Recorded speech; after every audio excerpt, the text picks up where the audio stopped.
ब्रह्म कमल दुनिया का इकलौता ऐसा पुष्प जो वृक्ष के डंठल से न निकलकर पत्ती से निकलता है।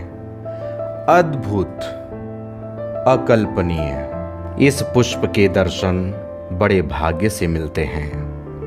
यह पुष्प सदैव रात्रि में खिलता है और सुबह होते तक मुरझा जाता है। आप इसे गौर से देखिए।